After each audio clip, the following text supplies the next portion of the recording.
Yo, what's going on, Dragon Ballers? Welcome back to another Top Cut breakdown. Today we're going over the CGU New Jersey 1K tournament that took place over the weekend. A lot of you guys may not have even heard of this tournament. It wasn't a very big tournament by any means, but it was one in my local area, and it was about 40 players, so it was about the same size as the Virginia Beach tournament and the Gamers tournament that we covered a few weeks ago, and they're pretty much the closest thing we're getting to IRL events for the next few months. So I figured that we're talking about, and I was at this event, so I actually have a lot more good anecdotal data to bring to you guys, so I figured it'd be cool to go over it in this video. Guys, if you are new here, make sure to subscribe, hit that bell so you don't miss a video. If you want to help the channel out, there are tons of ways to do it down in the description. Make sure to check out those links. Use deck protection for your card sleeves, binders, deck boxes, all that good stuff. If you want to buy or pre-order any cards you see in today's video, make sure to use my link to TCG Player. And finally, guys, check out the Patreon and the Gemmy app if you want your one-on-one coaching with yours truly, as well as your competitive cross-world articles. That being said, guys, let's get into the top 8. So 40 players, we played 5 rounds. It was a top 8 cut. There were 3 Vegex, 2 Gotenks, both of which were blue-yellow. There was also 1 green Frieza, 1 Vegito, and 1 Skillets. So very interesting. Now, firstly, just to name them off really quick, there were a few decks that we didn't see in this top cut, right? Those were like Shenron, Reboot Gohan, Blue Zamasu, a few of those decks that you just expect to see in these top cuts, even with Anniversary Box being in the mix here. And another deck we didn't see as well was AOD. These were decks that just didn't really perform, and to be honest, there weren't a ton in the room.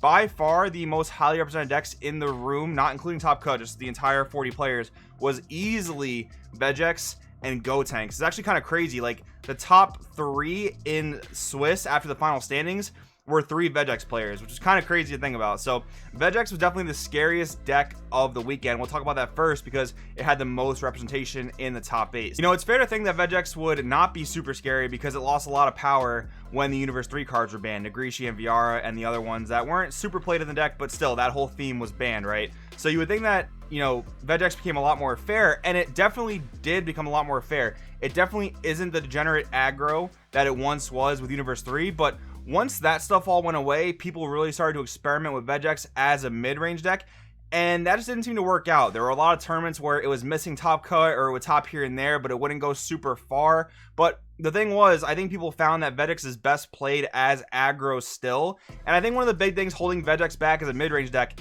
is just the fact that it doesn't have great negates, it doesn't have great counterplays. If you don't have good negates or good counterplays, it's really hard to make it into that late game. Like, there is kind of a thing where, like, if you are playing blue and you get to Obuni, Vegex can have a very, very tough time, as where if they can pressure you early enough before the Obuni matters, they're going to be in the driver's seat. So I think that's just like one example of the reasons why Vegex is finding a lot of success as an aggro deck in this format, and it is finding a lot of success. I did talk about in a previous video the top 10 meta decks of this month that Vegex would definitely switch from more of a mid-range deck to more of an aggro deck, but I did say Reboot Gohan would be the king of aggro. That was my prediction.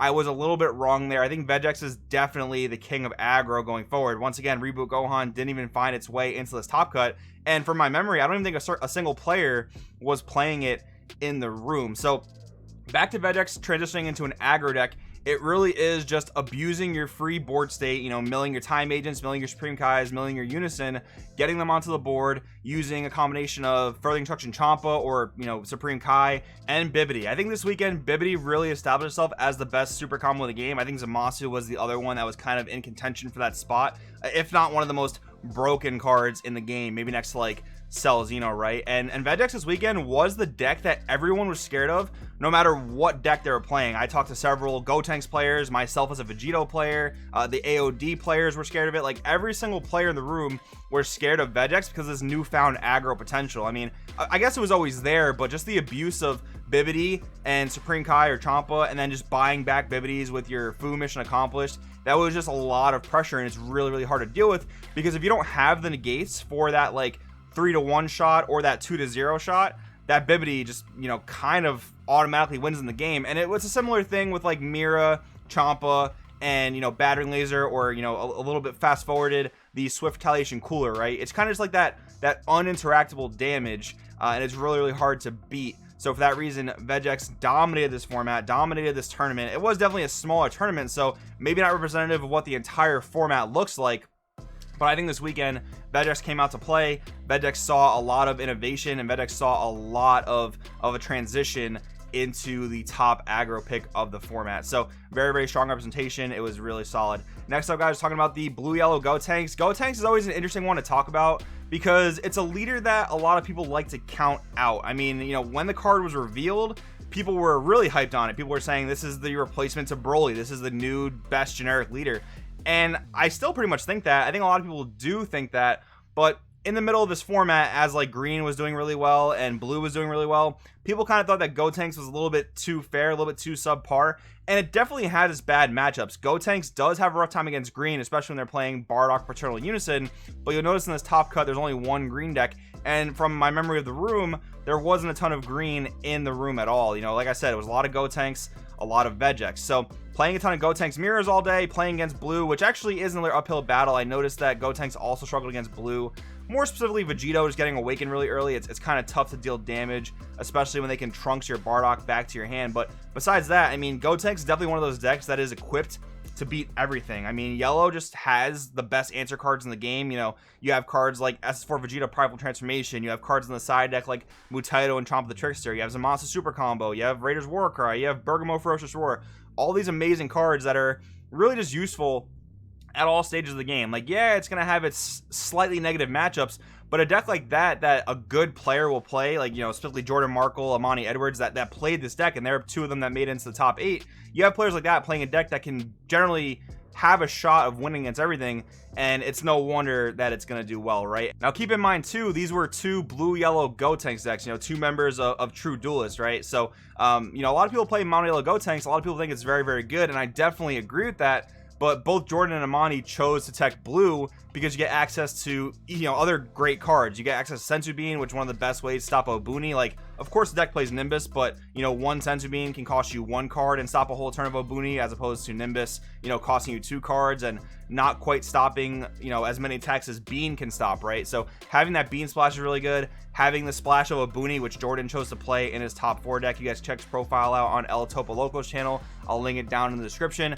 You know, another great tech card. So basically, they took Gotenks, they jammed all the best blue yellow cards that you could play in there. They played a 2-2-2 split of Gotenks, Trunks, and Goten. So they really were just playing all the utility in the world. A very, very strong deck. And again, great players. No wonder why it made it into the top 8. But don't sleep on Gotenks if you've been told to, or if you've been sleeping on it. I definitely wouldn't recommend it. One Vegito, that was me in the top cut of that event. And just from personal experience, I'm going to talk about this more in my top 8 deck profile. But Vegito and blue, it's very, very interesting just from me playing it. It does feel very oppressive in certain game states. Like I mentioned against Gotenks, it was a very uphill battle. I played, I think, 3 Gotenks in Swiss, and it was a very uphill battle for Gotenks. Just getting awakened early and having pretty easy answers to Bardock Raider's Warcry. They can't really put pressure on you too well unless you kind of miss your curve. That felt really strong, but honestly, the deck feels really unplayable when you don't hit the curve. And that was the same thing with Zamasu. That was the reason I didn't play Zamasu. I was thinking about playing Zamasu or Vegito, and I only say that to mention that it feels really hard to play blue if you don't see your turn 1 play. In terms of Vegito, you need that turn 1 blocker, and for both decks, you really need Zeno's Unison on turn 2. Without seeing those cards, it's very difficult to play the game. So the deck is incredibly strong. The deck does very broken things. Trunks, Godsling Technique, an incredibly insane card. You know, Super 17 Turning the Tide, another incredible card, right? Like, blue has these powerhouses. Obuni, you know, not that it even needs to be mentioned, but I will say it felt very difficult to play those decks without hitting your curve. And I think that's a somewhat new thing to mid-range specifically. You know, we've had aggro decks, we've had combo decks, we've had control decks, and these decks generally more need to hit their curve. I would definitely classify Zamasu and Vegito as mid-range. They can definitely do the control thing. They can definitely do the aggro thing, especially when it comes to Zamasu with the leader dual attack and then playing Obuni on turn 3. But this is a mid-range deck that really, really wants to hit its curve. And just from my player perspective, it was tough to play a deck like that really, really needed to see very specific cards early on. And I think that might be one of the reasons why Gotenks was a little bit more successful than blue in this tournament, because Gotenks, you know, like I mentioned before, all their cards are just good, right? All their cards just do things at most stages of the game, and it doesn't really matter what you open. Like, you don't need to open your Unison in yellow to win the game necessarily. It does help to see it earlier rather than later, but it's not detrimental to your strategy. like it is in blue. So I think we could see a potential meta shift where blue kind of falls to the wayside a bit, and maybe it'll do better at tournaments where players are a little more lucky and more consistent. And the really unfortunate thing with that is, like, the unison searchers are not very good, right? The Mai is not great because it searches your Zeno unison, but it only searches for Trunks besides that. And in most of these blue decks, they're only playing the Trunks counterplay. So to only play, you know, 8 to 10 targets in your deck for a card like Mai that only looks at the top 5, it doesn't feel very good. So that might be a consistency issue that blue has going forward. Maybe they'll find a way to fix that. In blue, personally, just from playing the deck, I really wanted to have like a 1-drop cantrip, you know, for the times I didn't see my blocker. But especially when I was testing Zamasu, I really wanted to have that 1-drop cantrip, because in Zamasu on turn 1, you don't really do anything, right? But it's very tough to fit that in the deck without making some key sacrifices. So I guess that's my little rant about blue, just from playing in the tournament. Definitely a strong deck, definitely a strong color for sure. Can definitely be oppressive if it gets going, but sometimes can be tough to get going if you miss that curve. Next up, we're talking about green Frieza. This deck did absolutely nothing in the format for a very, very long time, but I think that's due to one very specific reason. I think that's because players did not have access yet to the Meta Cooler Terrifying Horde Unison. They also did not have access to the Zarbon Tournament Pack Blocker. The player at this tournament, who was one of the very few green players in the room, did have access to these cards, and it helped them get very, very far. Of course, player skill is involved. I'm just saying that green Frieza is a lot weaker without those specific cards, especially Zarbon. You could probably get away without the Metacooler Terrifying Horde Unison, especially now that the SS3 Vegeta Resolute Agent of Destruction is a unison that you could play it, ditch a card, board wipe, the double strike crit 25k when you +1 him. That's definitely a solid replacement to Metacooler. I think that can definitely help the deck out a lot, but I think the Zarbon is so key, and without that card, players weren't really able to play Frieza for the weeks leading up to this event. But now that card is more accessible, and if you are a player that has those cards, I think green Frieza is a very good green pick in this format. And like I mentioned before, not a lot of green in the room, but if you're playing green correctly and if you have the right cards to do it, I think green can be very good. But of course, green is one of the harder colors to play in the game because of rebrands, because of Metacoolers, and those Zarbon TP promos are quite expensive right now. But if you have it,